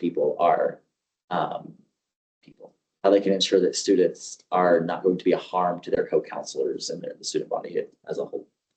And so I don't think we should be writing in our Constitution at this time a detailed out process, because we're not going to be given further records. I have a comment on that. I don't think I meant that us writing it, because obviously we can't really do that. But I believe even with the student deans of conduct or dean of students have the way of restorative justice, and I believe that should still lay on them because they have the system. How students get misconduct, they write something up, they send it in through, they get sanctioned back between the committee who sees it in an unbiased way. They review it, students apply with those sanctions, and then maybe possibility they could continue with the council. But I feel like that should just play on this. But that's what I'm thinking. I might be wrong, but yeah. Direct response and then Maria. Yeah, what you're describing sounds exactly what currently is in place. So when someone is found responsible for violating the code of conduct, they're given outcomes.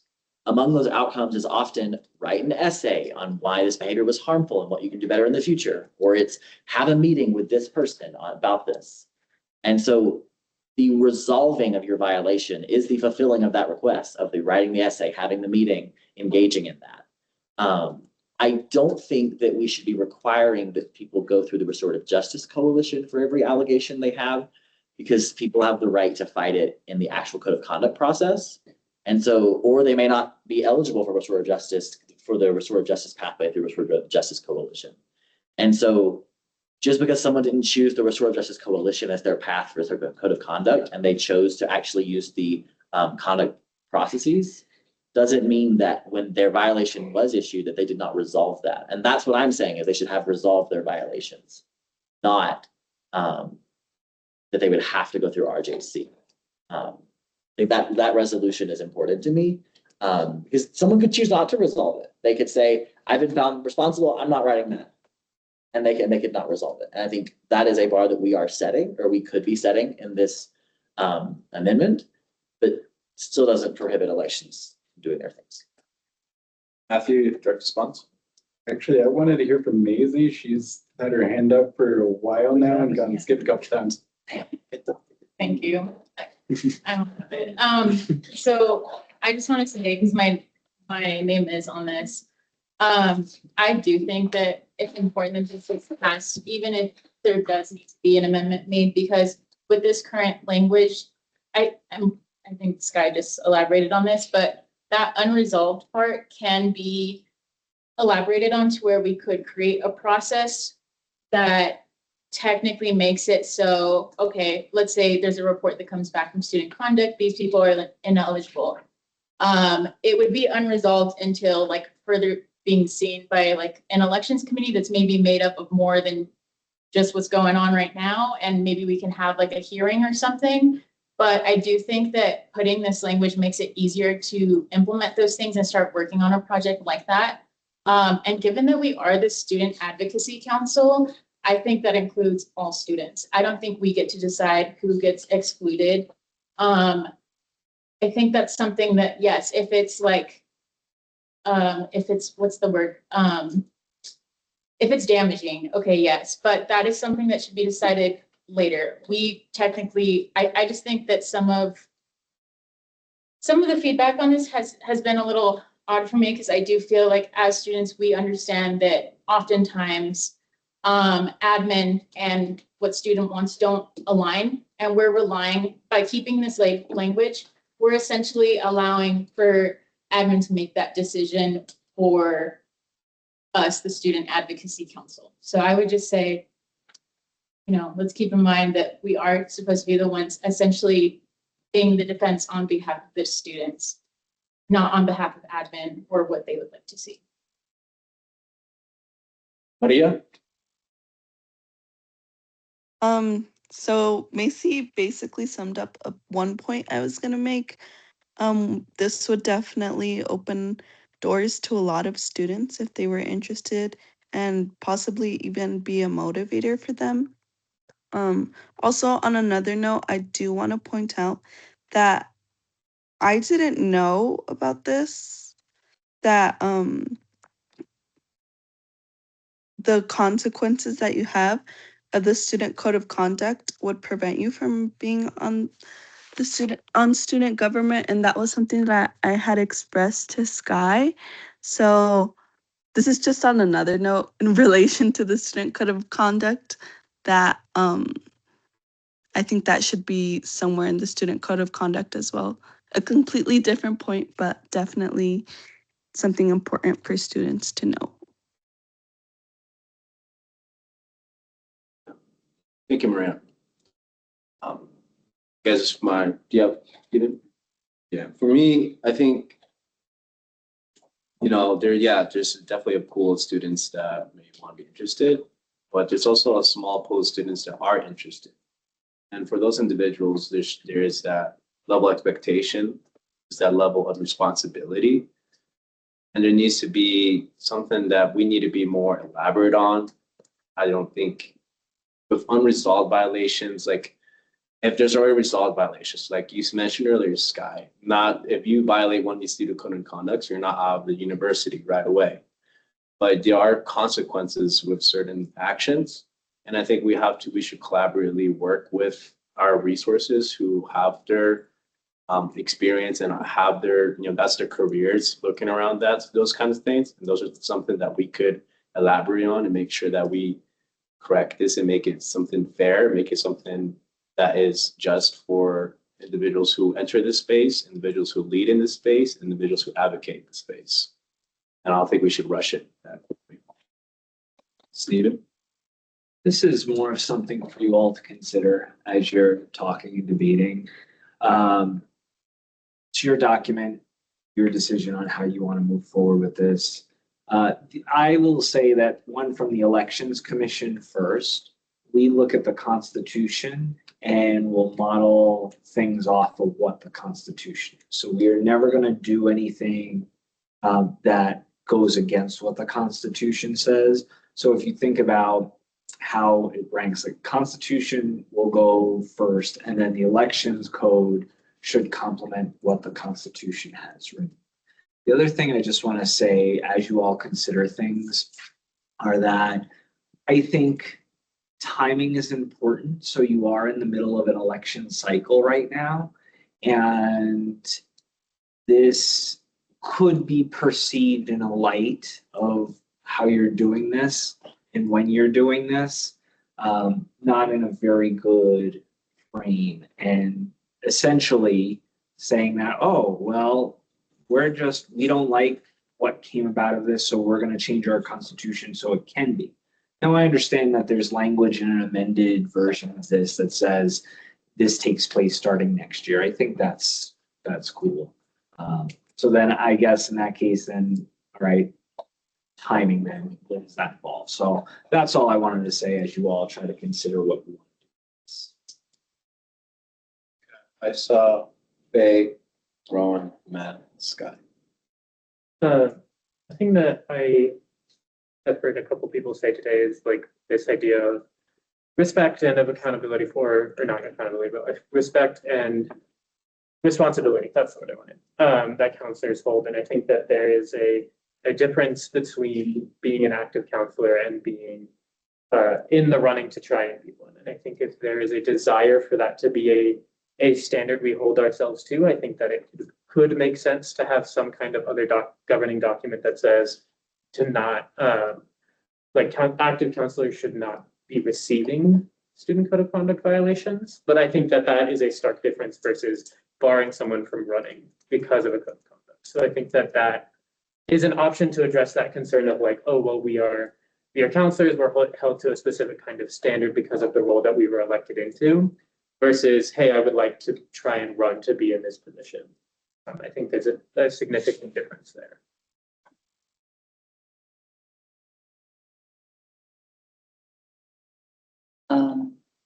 I guess I just also kind of wanted to point out that, like, I agree with what's been said before about like how past behavior shouldn't necessarily bar you from serving on the council now.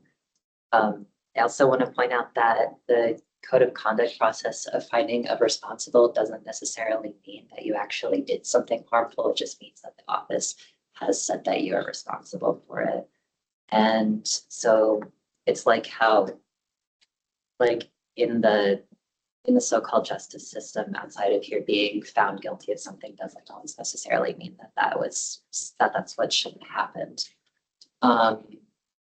I guess on another point, I would want to add students who have been through the conduct process are a group that shouldn't be excluded because they're a group of students that we're tasked with representing. So having students here who have been through that process just adds to the experience and the representation that is in this room.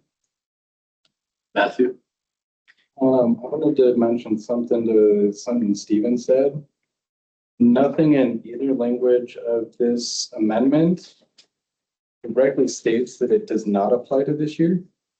It only says that they are not going to be put on the ballot. Doesn't say they can't run. Okay. I have proposed language that I think is sort of hitting at this. The elections commissioner, which is what we call Danny's position in the Constitution. The elections commissioner can, on a good faith basis, restrict a student from running for SGTSAC counselor if they believe the student participating in SGTSAC would be a detriment to the well-being of the students. Matthew, what standard? What standard? What do you mean? What would they base this good faith aspect? It's on a good faith basis. I think this is what's happened in the past. This is what we actually kind of currently have. Just different than what's been enforced this year. Emma? In the interest of time, I was getting motion to move us to a vote, but 5 seconds. To end discussion. the end discussion, yeah. We got to move we moved it to vote. Is that your friendly amendment? I mean, if you want to call the question, you're welcome to, but there was this amendment and there was also the the amendment that I spoke about earlier that has not been moved yet either. And before we vote on it, ask at least the amendments be considered. Yeah, we can do that. Okay. I motion, but if you want to. Okay, wonderful. So I'll put it in form. I motion to amend this, to add a paragraph in between the first and second, therefore be it resolved, that says, be it further resolved, given that at the time this amendment is presented, the application for candidacy to SGTSAC has been closed. This change will not be accompanied by a reopening of the candidate application, nor will it allow potential candidates who have already been informed of their ineligibility to be added to the ballot. Oh, I guess I can do that too. Yeah, that is friendly to the author. And then I have another one, which is at the end of the sentence ending in with the student having no less than 3 credits in a single semester. In that bullet point, does everyone know what we're talking about before the ellipses? Okay, I motion to add the sentence, the elections commissioner can, on a good faith basis, restrict a student from running for SGTSAC counselor if they believe the student participating in SGTSAC would be a detriment to the well-being of the students. You want to vote for the whole council on that one? I mean, sure, it's friendly, so I think it makes sense to incorporate that, unless you wanted to hear a vote about it. My sort of perspective on it is this would give the elections commissioner the same leeway they had last year in deciding whether or not they're going to restrict someone from running. That's different from this year, where they didn't have any leeway. And then the title that I mentioned earlier, but we didn't officially amend, ensuring the requirements to be an SGTSAC counselor are not exclusive of students with a conduct record is the change of the title. It's also friendly, sure. Okay, and since you already have a motion on the floor before we have a second for that one, I did one of my final piece. I think that's given, we would give you as elections manager a little bit more power than the student code of conduct. Because we're basing on their good faith. That's my disagreement on that part. Can I? Okay. Further amended, student with a record of misconduct from running for SGTSAC. So the elections commissioner can, on a good faith basis, restrict a student with a record of misconduct from running for SGTSAC counselor if they believe the student participating in SGTSAC would be a detriment to the students, to the well-being of the students. That is friendly. The reasoning for that is to curb the things that I've heard from you guys, which is you're worried if a student has been harassing other people, if you're worried if a student has had these sort of egregious violations of the student code of conduct, but without trying to enumerate like what egregious conduct violations are. Because I don't think that's useful. I think more useful than what we have right now under the current elections commission is you just can't run if you ever had a record. I think this is a lot more similar to what we had last year, which was interpreting this rule so that if the student would not be a detriment to the students, allowing them to run, which is what happened last year. And so I think this makes a lot of sense to change today. Do we had a motion on the floor? Do we have a second? I moved in, it was seconded. If there's no more discussion, we can vote, but. All right, let's move on. Enter. I don't see any discussion and time's running out. We're moving to a vote. Okay. All right, since this is a little bit debacle and amendment, I'd rather do roll call. Are you voting on the amendment or the friendly amendment? She motioned voting on the there was a motion. She motioned for the end of discussion. I was second it. In the beginning, there was the motion. Point of order. Point of order. What's your? She retracted her motion to end discussion. We just ended. It's just people stopped talking, so now we're gonna vote on the We're done original with that. motion of adopting this as amended. Yes. All right, so we're moving. Roll call. So everyone understands we're voting on this. Okay. Roll call. Let's go. Fox.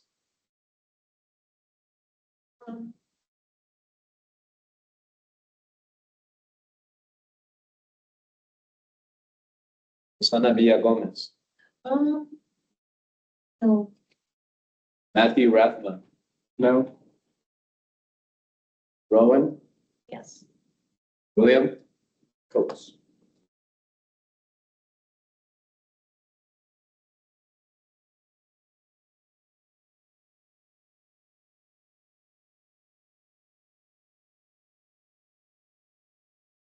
Okay. Patrick Severa? No. Guy? Yes. Faye, Ben? Yes. Herbie, Paul? Steffi Calero? No. Online? Yes. 4 yes, 6 no, 1 abstain. Not majority. Not 2/3. Yes. Yes. Okay, the resolution, the amendment fails. With 4 yeses, 6 no's. We got 4 yeses, Many? 6. 6 no's, and 1 abstention. Yeah, we all would flap. Moving forward with Five on the it. discussion of safe cap, AHEC draft policies, and sanctuary policies. I please take it away. Also me, oh, fun. Okay, I'm the one say cab rep for the entirety of all the MSU member students, and so I wanted to bring this to you guys' attention. Also, a little bit of a request for you guys to provide me with another person because we're having a lot of contentious votes in the SACAB, and it's really difficult not to have another representative there. So if you guys wanted to do that, I would love to hear that motion today, if someone's interested. But I came here to talk about a draft policy 7.8. It's titled Building Access. It is being said to be the response to students asking for like sanctuary policies. And so what it does is it gives the ACPD the authority to lock down buildings on campus, and it gives them the authority to change to badge access only for all of the campuses. It does not mention ICE once. And it explicitly mentions protesters and criminalizing students, staff, and faculty if they are to let someone into a building without a card.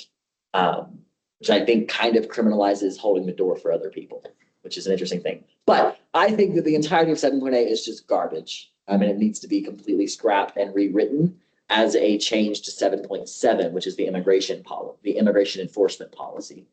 And so I wanted to ask you guys' opinions on it. I sent it, I don't remember when, but a few days ago, maybe a week ago. I would love to hear if anyone has any thoughts on 7.8, or if anyone wants to be further stake held in these issues as they continue to develop over the next 2 weeks before it gets passed at ABOD. Thank you. I was under the impression that AHEC policies couldn't be reviewed for a certain amount of years after they were passed. So how would an edit to 7.7 go forward? That's just incorrect. I don't know where have you gotten this idea? No. I never said there was a hard line that said that. I said they don't like to, not that there's a specific requirement that can't be. Do you have an idea how that could go forward then? Yeah. So under the policy 1.1, which is AHEC's policy that governs policies, I know. It says that any stakeholder may propose a policy by delivering it to the chief blank officer that manages that policy. Then it is in Colleen Walker's sole discretion to decide whether or not it continues. And then it gets further developed and it can be sent to ABOD. That would be we start communicating with Skip and Colleen to start writing treatments. That's what we need to be doing if we're going to edit 7.7. Okay. Is related in a very tangential way. But I was just going to nominate myself as the other state cab representative. I'll think about it. You don't have to with the nomination. Please.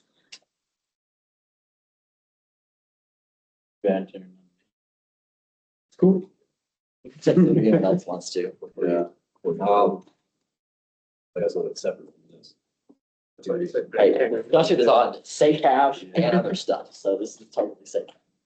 I mean, that's fair. There's a comment.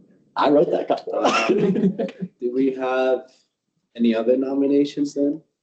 Guess since we have one nomination on one and a nomination period where individuals may nominate themselves or nominate others, they have nominated myself. Is anyone else? Lance. Hey, support you, Ben. Landslide. Yeah, we have to vote. I motion to appoint, that's the word that's in the law, appoint Fay Berry to be a SACAP representative for the remainder of SACAP term. Is there any oppositions? Any abstentions? All in favor, say aye. Aye. Yeah, become our official SACAP right now. Congratulations. All right, Stephen, don't. is there any discussion? 5 minutes left. We'll talk about the goals that Emma put in. Is there any further discussion on currently be? No, you're good. So I actually do have more discussion, but first. Oh, no. Okay, I do have more discussion on this item, but Emma, did you want time for the thing, or do you want to wait till next week? I didn't, I just asked that if anybody had any like goals, so we could like maybe like compile things we did this year that I could like collect them together, and I didn't receive any emails. I'm sorry, are you wanting to go? No, it's okay. I wasn't. but- So if anybody wants to do that, I can do that. I was like working on it a little bit. But also like, I don't know, I don't want to be a cynic, but we also only have a month left. There's gonna be a change in things. Do we want to more just like compile a list at this point instead of trying to create an ongoing thing? Like, I don't know. Like, I would open up that discussion to maybe like pass off to some of our training committee if they wanted to like hold some of that stuff. Like, I mean, I can work with you guys. I'm not like anti-work, but like just some thoughts. These are just what's percolating in my mind, if you will. Yeah. Anyone? Is there anyone from the ad hoc committee that might potentially be able to respond? Sure. Matthew? Yeah, so I do think it would be good for us to at least compile a list of what we've accomplished this year for the training and transitions, just so we can pass that along like we have at least attempted to last couple of years. Or things you're still working on and have ideas on. Like, it doesn't have to be this grand thing that I originally envisioned, but if you just have a project you're working on, just let me know what that project is. So if you don't think it's gonna get done by whatever our last meeting day is, I don't know what that is, May something. If you don't think it's gonna get 100% accomplished that day, by that day, just let me know so I can create like a nice list that I can pass off to these beautiful new units. I think potentially if we could have it maybe in the chat, write it something around there and we can continue this. I think we have 2 minutes left to go. I wanted to ask Sky, since you are our SACAP representative, and Faye now, but as of right now, before this, what is the deadline for this and when should we be expecting to see this? So AHEC has given us negative time on this, which I say as a joke, but it's kind of true. So April 10th is the deadline we have to have any input whatsoever into this policy. If they are to have it at the April ABOD meeting. I'm asking for them to postpone this to the next ABOD meeting after April because they didn't give us any time. We received this policy because someone core requested it, delivered it to SDS, who delivered it to SACAP, and on March 13th. So we didn't know if that was the real policy or not. It was just some document we got sent by SDS. And so we looked at the policy. We were like, this is fuck shit, part of my French. And we were like, no. And so we got a meeting with Skip, and Skip met with us over spring break. For the first time, confirmed that it is the actual policy that is going to be passed. And so we haven't had any time to say hold this whatsoever. And so I really want to get a move on this. I really want to, I really want to call for us to extend the consideration of this until the next ABOD meeting. So we have actual time to talk to the Undocumented Student Network and Immigrant Services who haven't been consulted about this whatsoever so far. So yeah. William? Since we're married, I think that potentially the more minutes of discussion, to extend the meeting by 10 minutes, and if we need to leave early, we do.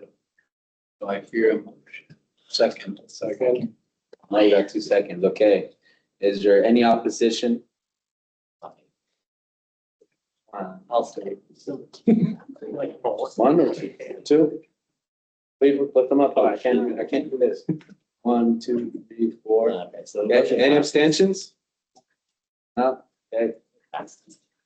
One, it passes. All right. So as far as the discussion for the draft 7.8, that is within our general discussion right now, within our meeting. I did look over the draft, so if you guys want to look at it right now, just refresh your minds. We can look at this. I wanted to add, Mr. Since he said it won't be until April 10th that those will be voted on, but we potentially give this a lot and extend the time and more discussion to our next meeting, which will be on the 6th. April, is that something that you feel feasible? So April 10th is that's not when it's being voted on. April 10th is the deadline for us to submit things to Skip. But it's kind of a fake deadline because the deadline is actually like that's his deadline for submitting things to the very executives council. So for him to actually meaningfully look at our comments and incorporate them, he probably needs a week, which would be this Friday. But he hasn't explicitly said that, but for him to actually look at them. So I think we need to just we need to not think about like trying to give comments between now and then. I think we need to say, this policy is not what we asked for. Please postpone this to the next AMOD meeting so that we can meaningfully review comments between now and then. I think that's our play. The request is for student government to request to postpone this policy. Yes, that's what I would love to see. I would love to see all four. So all three student governments and SACAB getting together and asking for this to be postponed until June. We could be a leader in that today if we want to.